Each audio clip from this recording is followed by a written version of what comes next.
ate nze obutagirespektinga kati ninze lwakutaano batuwadde tugende ku kooti y'e Kalungu omulamuzi abeerewo ne bawaloya bange tubale obululu. Nze sina kyeneralikirya Sewungu kubanga buli kimu Katonda yakikola ki yakikola. Kati omulamuzi amaze n'akkiriza nti Kalungu erina atutte Kalungu gy'agambye terina jurisdiction, kati atukoze eki atutteyo okubalirayo kye twali tumugamba okusooka nti wantu wali jurisdiction, kati ate akkiriza tugende tubalire luddawa e Kalungu. That's a contradiction.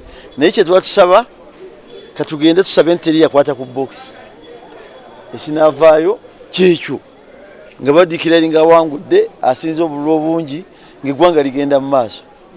Sinsolowooza sikikkirizaamu nti obulamu bwa Sewungu bugenda kufiira mu paalamenti, naye omugaso gwe mu paalamenti gukola ki gyeguli. Ebyo kabyo ebikulu ate olumu bwe bitabuka likodi yo esigalawo. Why there will be comparison for on others.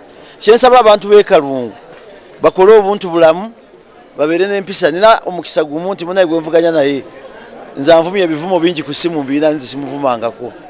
Kati tugenda kubala ngobya yamanyi kyanaasalawo n'ameddeewo ne swala ze nafuna nga tugenda mu maaso. Naye kyensaba ab'e Kalungu nange nayeganyiza nga mpangudde bw'anaaba yawangudde mu bokisi naye ajaganye, naye temuvuma bantu, temulumba bantu. Ebivumo bisusa obungi. Ndeebaza nnyo bannamawulire okuwa obudde ekintu kino. Ate n'omulamuzi omupya rulingi yagiwadde amala kuwulira sayidi zombi. Ye is anabeta wakuba akanyumya akalungi kye twamutaddeko ku PO yaffe amaze n'akkiriza ti Kalungu tugende gye twatukola ki tubalira takkiriza buletawa Masaka. Ekyo nakyo kirungi ate kijja kuba president ey'amaanyi.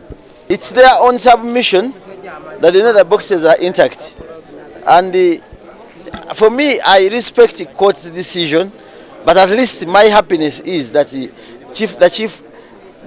his worship now, the chief magistrate, has accepted the recount to be taken in Kalungu, where we are objecting under the PO. My only prayer is that people of Kalungu kindly keep calm, avoid abusive language, don't attack anyone, because at any time someone will be determined. I have been in the parliament, I know the rules of parliament, and I know my record of parliament. It might be a form of comparison after the decision is taken, after looking at the votes in the box. These laws were put in place to be respected by individuals like us.